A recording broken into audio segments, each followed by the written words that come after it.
पर्दे के आगे तो सब कुछ दिखता है, लेकिन पर्दे के पीछे आखिर है क्या?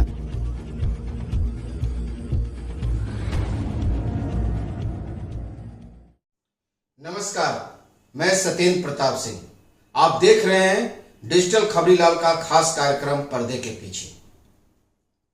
कल सोमवार की सुबह सोशल मीडिया में एक 43 सेकंड का वीडियो क्लिप वायरल हुआ और बहुत तेजी से वो वायरल हुआ।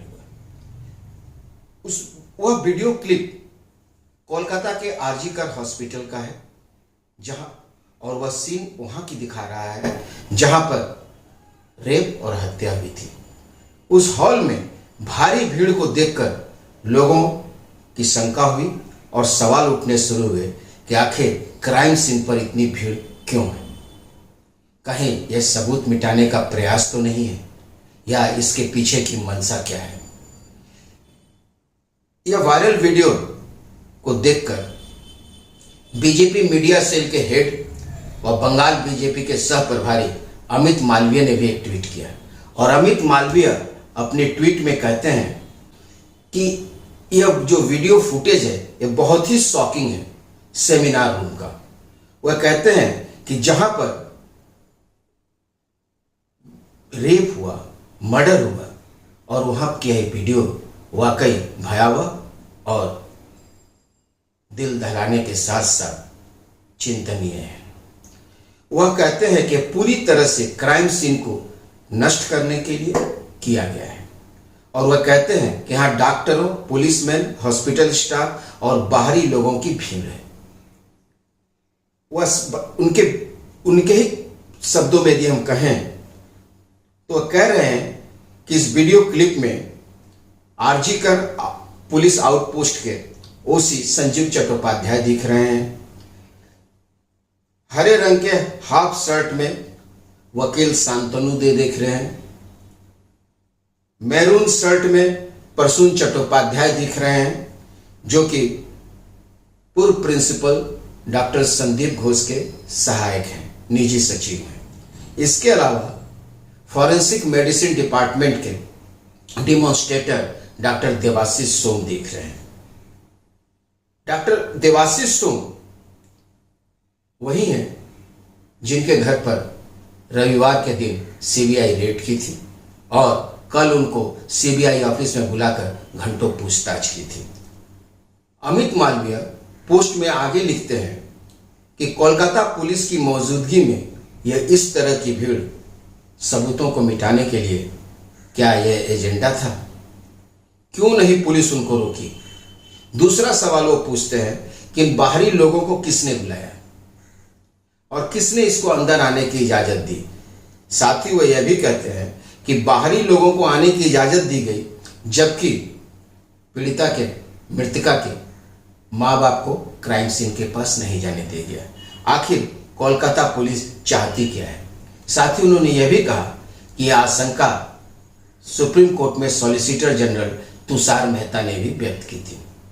यदि हम सुप्रीम कोर्ट के दूसरे दिन की सुनवाई की देखें तो उस दिन सॉलिसिटर जनरल तुषार मेहता ने भी यह शंका व्यक्त की थी और तुषार मेहता ने चीफ जस्टिस के 3 सदस्यीय बेंच के सामने कहा था कि हमें 14 अगस्त को यह केस मिला, घटना के 5 दिन बाद, लेकिन बहुत कुछ बदल चुका है और अब यह केस हम लोगों के लिए एक बहुत बड़ी चुनौती है, क्योंकि वहाँ सबूतों के साथ छेड़छाड़ हुआ है, दीवारें गिरा दी गई है। मतलब वह क्राइम सीन नहीं है जो पहले हुआ करता था। खैर, अगर इस वीडियो को देखने के बाद यह साफ लग रहा है कि क्राइम सीन उसमें हालांकि दिखाई नहीं दे रहा है, ये बाहर का इलाका है, लेकिन है वह हॉल ही। लेकिन जिस दिन घटना घटी थी उस दिन भी एक वीडियो आया था, बहुत छोटा सा वीडियो था। उस वीडियो में दिखाई दिया था कि एक टेबल है, टेबल के पास ही नीचे एक बॉडी गिरी हुई है और बॉडी नीले रंग के चादर से ढकी हुई है, दोनों पैर बाहर है। पास में कुछ खाली कुर्सियां पड़ी थी, लेकिन वहां कोई लोग नहीं थे। बताया गया था कि वही सीन थी, लेकिन उसको देख के लगा को उसको घेरा गया है कुछ कपड़े से। अब इस वीडियो के वायरल होने के बाद अब इंदिरा मुखर्जी जो डीसी सेंट्रल कोलकाता हैं, उन्होंने कहा है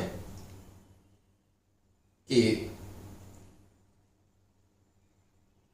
सेमिनार हॉल में जो शव मिला जहां पे, वह हॉल जो है 51 फीट बाई 32 फीट है, यानी 51 फीट लंबा और 32 फीट चौड़ा है।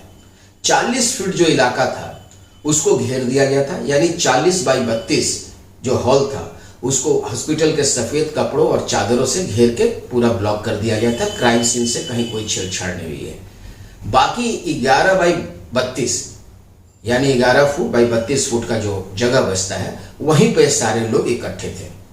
अब सवाल ये उठता है कि ये कॉर्डन के क्षेत्र के जो बाहर के लोग थे, उसमें अधिकारी, पुलिसकर्मी, जूनियर डॉक्टर, घूस के वकील, बहुत सारे लोग थे।